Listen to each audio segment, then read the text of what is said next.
Barcelona, muchas gracias. Inter Milan, grazie mille. Ladies and gentlemen, we have just witnessed one of the greatest, if not the greatest semi-final in Champions League history. That was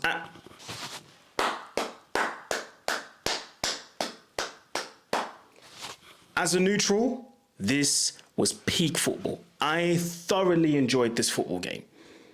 The amount of times I was exchanging text messages with my friends, with my cousin, and me and my cousin were going back and forth, like crazy, absolutely crazy game. Heartbreak in Milan, but not for Inter. Heartbreak at the Giuseppe Meazza, and it was for the visitors. Inter Milan beat Barcelona 4-3, 7-6 on aggregate. If you missed out on this game tonight, depending on what you were doing or what you were not doing, you missed out on an absolute classic. This game will be talked about for years to come. You know how I said in 20 years' time, they'll be creating a Champions League retro show? This is a game that they will be showing. Definitely, 1000%. I have no doubt. Honestly, UEFA, again, do not change the new Champions League format. Leave it the way it is, because this new format has given us one of the most entertaining games this campaign. And it's just one of many. It's one of many. This campaign has given us so many interesting games, so many entertaining games, so many crazy storylines and score lines, and crazy, absolutely crazy. I have to say though, and I'll start off with Inter Milan. Inter Milan reach the Champions League final, which will be happening in Munich at the end of this month. They reached the Champions League final for the second time in 3 years. And honestly, Simone Inzaghi, hats off, my friend. Hats off. One of the best coaches, the best managers in the world, if not the best at the moment. I don't think there's anyone better out there than Simone Inzaghi. Like, you've got to understand what he's built with this Inter team, how he's built them, how he's instructing them to play. And this is the result. Honestly, from front to back, from back to front, through the middle, midfielders, everybody. Incredible, incredible achievement. Honestly, man, this Inter team, and Inter Milan, I've got to hold my hands up and say, I didn't see them among the winners. If you would have talked to me about possible winners of the Champions League after like the first 2 match days at the start of this campaign, Inter Milan was probably not going to be one of my favorites. No, they weren't. And I can't stress this enough. I cannot stress this enough, people. We're talking about an Inter Milan side who, before this tie, so before the 2 Barcelona games, they conceded 5 goals from the start of the campaign up until before the 2 games, or the 2 legs against Barcelona. 5 goals they conceded. 5! Do you know how crazy that is? They have the best defense in Europe. There you go, I've said it. They have the best defense in Europe. And I'm just going to read it out, yeah? Because I know they made a lot of changes. Bisek, Acerbi, Bastoni. And then you got the wing-backs in Dumfries and Di Marco. One of the best defenses. No, the best defense in Europe. Now, of course, this game was absolutely crazy. You know, they conceded 3 more goals. Fair enough. But still, to concede 11 goals all the way to the final, considering some of the teams that they played against. Honestly, man, this is wonderful. Absolutely wonderful.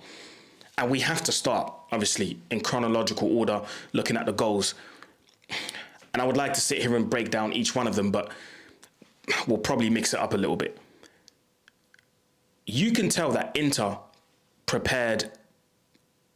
They prepared for this game to a detail that I can't explain, because despite them conceding 3 goals, any and everything that Barcelona had to throw at them today, minus the 3 goals, any and everything Barcelona had to throw at them today, minus the 3 goals, yeah, Inter Milan had a response for it. Inter had a defensive response and an attacking response to almost everything. If anything, we're talking about a team that went toe-to-toe with a team that was tipped to win the whole thing.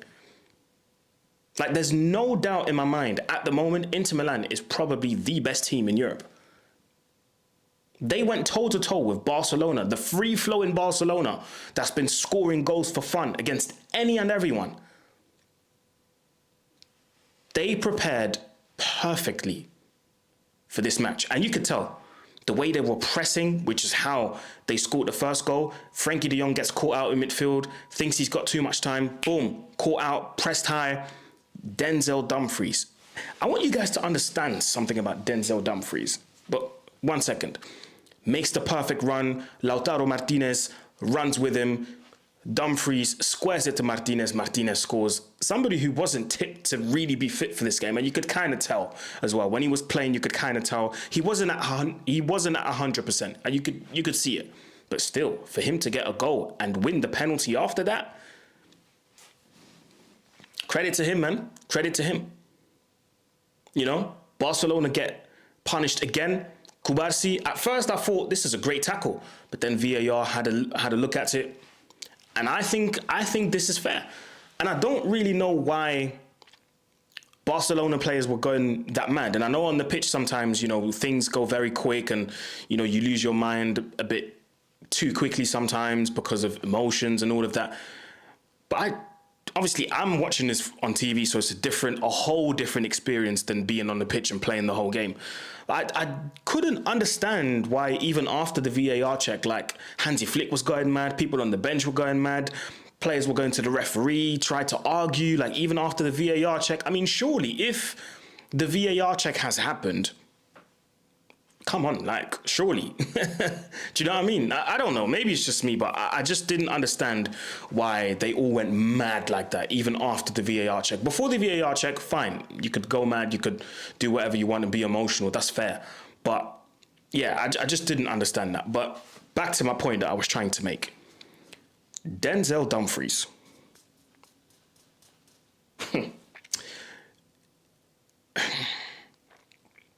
When the team of the season gets released at the end of the Champions League campaign, if he's not in there, I would be really surprised. The guy has 2 goals and 3 assists. Am I chatting rubbish? Let me check. 1 second. 2 assists today. And in the previous game, he had... Just give me 1 second, people. So 2 assists today. And in the previous game, he had 1 assist and 2 goals. So, yeah. 2 goals and 3 assists over 2 legs against one of the best teams in Europe. Up and down the whole time. Constant threat. Makes a lovely run for that first goal before he squares it, to Martinez. Denzel Dumfries, 10 out of 10 performance. And when he got taken off, I was like, you know what? Fair play. Got clapped off the pitch by the whole fan base because he put in a shift. And not only that, he was quality. Absolute quality, Denzel Dumfries. This is a guy who constantly, till this day, still gets mocked for his technique and, you know, his lack of finesse sometimes. But my word, physically, there's nothing you can say about him because, like I said, he is up and down that pitch, mate. Defensively, contributing. Going forward, contributing. Immense performance from Denzel Dumfries. Immense performance from Dumfries, honestly. And I could sit here all day and talk about the whole team. I mean, Barcelona done well to get back into the game, by the way. Get the 2-1, lovely cross from Gerard Martin, who somehow in the second half just came to life like nobody else. comes to life in the second half, completely switches, completely flips the game upside down. Barcelona get one back, they get two back. And now you're thinking, oh, yes, Barcelona can actually go ahead and win that.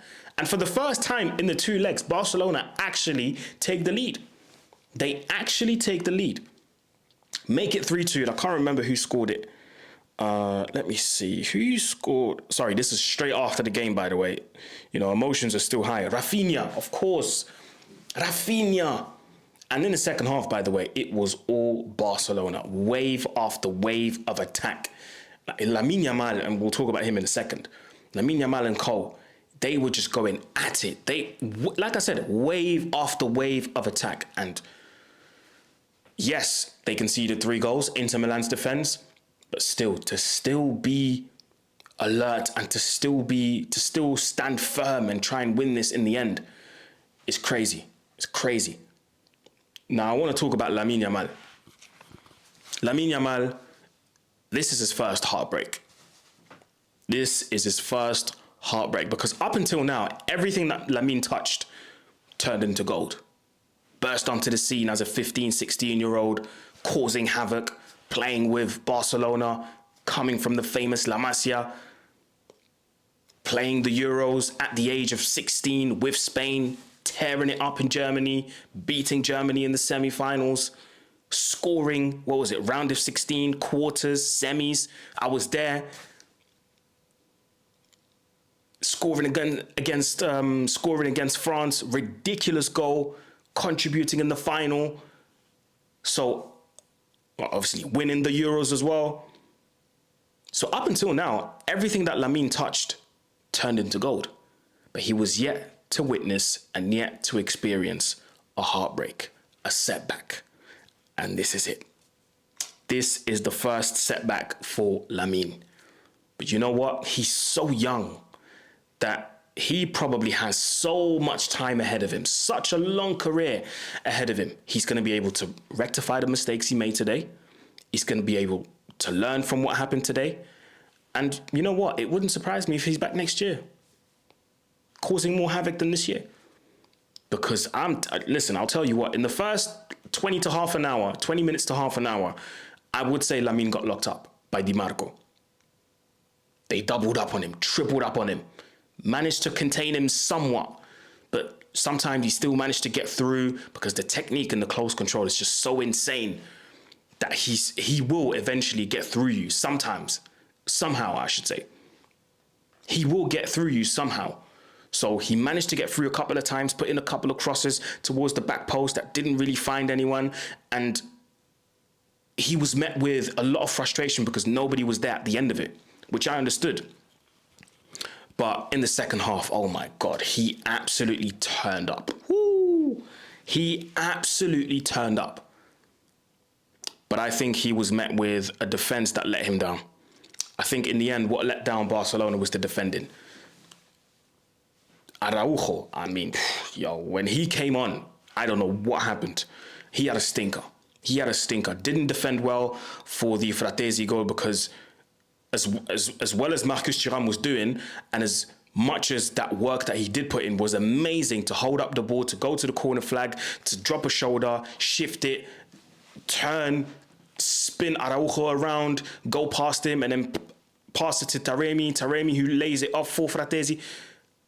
Horrible defending from Araujo. Horrible defending. And to be fair, since he came back onto the scene, it's not been good, man, honestly. And he was actually at fault last year for them crashing out of the Champions League as well. Remember PSG, the red card? Araujo's not had the best of years at Barcelona. The last year or so, it's not been good. It's not been good for Araujo. I'll say that, you know. But yeah, listen, heartbreak for Barcelona, but I've got to go back to Inter Milan. And I want to talk about one thing. Because remember when I talked about PSG winning against Arsenal in the first leg? By the way, tomorrow, second leg, match reaction, make sure you're there. Big games require big goalkeepers to turn up in big moments. And Yann Sommer was that guy. Can you imagine Inter Milan sold Andre Onana to Manchester United for however much. What was it? 40 plus, 50 plus? I can't even remember. Anyway, they sold him for a lot of money. It took Inter 2 weeks to replace him. 2 weeks. They signed Yann Sommer from Bayern Munich. And they're in a Champions League final. 2 years after they sold the goalkeeper they went to the Champions League with and lost against Man City. Do you know how ridiculous that is? And don't even get me started on the saves that Yann Sommer made. Incredible saves. The counter-attack that Lamine Yamal initiated for Barcelona, I can't remember who was at the end of it, but that save, my word, I jumped up and I screamed, what a save! That was absolutely insane. That was an insane save. Another save that he made that pops up into my head. Lamine Yamal, as usual, on the right-hand side, drifts in, tries to go for the back post. Inches, literally inches. He gets his fingertips to the ball. Yann Sommer, save. He could have done a bit better for the Rafinha goal. But all in all, man, Yann Sommer has made incredible saves. And you know what? He deserves it. He fully deserves it. Was very, very much looked down upon. Didn't get the respect he deserved at Bayern Munich, in my opinion. I think Bayern Munich should have treated him much, much better. But their love for Manuel Neuer, understandably,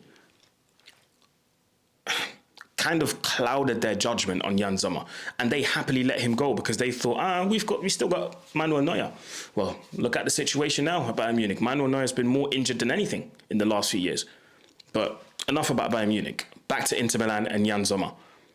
That was 6 million. What a bargain. What a bargain. Somebody else I want to talk about just briefly before I touch on Barcelona again. Nicolo Barella. I told you guys. When I talked about Barella last week, a lot of you guys in my comments talked to me and told me, oh, what did he do? He didn't do nothing. You guys need to start watching football with your eyes and stop watching football with stats. Stop looking at GA. Stop looking at XG. Stop looking at XA. Watch football with your eyes. Look at how somebody passes the ball. Look at how somebody receives the ball on the half turn. Look at how he pings it left, right foot, right foot. Is he ambidextrous? Can he pass properly? Can he command the midfield? Can he command a tempo of a game? Can he set the tempo of a game? Can he make a team tick? Everything I've just said, Nicolo Barella, can you do this? Tick. Can you do this? Tick. Can you do this? Tick. Complete midfielder. Honestly, man, I'm happy for Inter because they deserve this. And last but not least, listen, we've got to talk about that 3-3, that equalizer, Acerbi. You know what's crazy? Up until the age of 22, he was playing in the lower leagues of Italian football. 20 years he's been active in professional football, and he scored his first European goal. Turned into prime Luca Toni. That reminded me of him. Turned into prime Luca Toni for the last few minutes before the final whistle went after 90 plus minutes. Went up front. Lovely cross over the ground. And he just gets a touch to it, just guides it into the back of the net. As if he's been playing striker his whole life. Nah, Acerbi, honestly, top goal, man. Top goal. Barcelona, there's something about Barcelona and second legs that just doesn't go their way. And I have to pull up the stats here because I saved it just so I can show you guys. There you go. 2018 against Liverpool. What's this one? No, I'm lying. Let's start this again. 2018, AS Roma. 2019, Liverpool. 2020, Bayern Munich. 2021, Paris Saint-Germain. 2024, 2024, again, Paris Saint-Germain. And this year, Inter Milan. There's something about second legs that just doesn't go hand in hand with Barcelona. It's like it's become their curse now. It's literally become their curse. Before the game, putting out on social media, May 6th, the 6th of May, 2009 against Chelsea. Today's the 6th of May, 2025. Ooh. There's something about Barcelona and second legs. It just doesn't go hand in hand. The marriage just isn't marriaging. It's not working. And I feel for Flick, man. I feel for Flick because he's a great coach. And the way he's pulled this team together and what he's managed to achieve with this team, and they probably will win La Liga, which will be a small consolation, and they still be able to celebrate the double. It was so close. So close. But in the end, they were met with a very, very stubborn Italian team that just would not give up. And in the end, when you come up against an Italian team that defends the whole game and that defends a lead when there's a few minutes left, you know what happens. Catenaccio.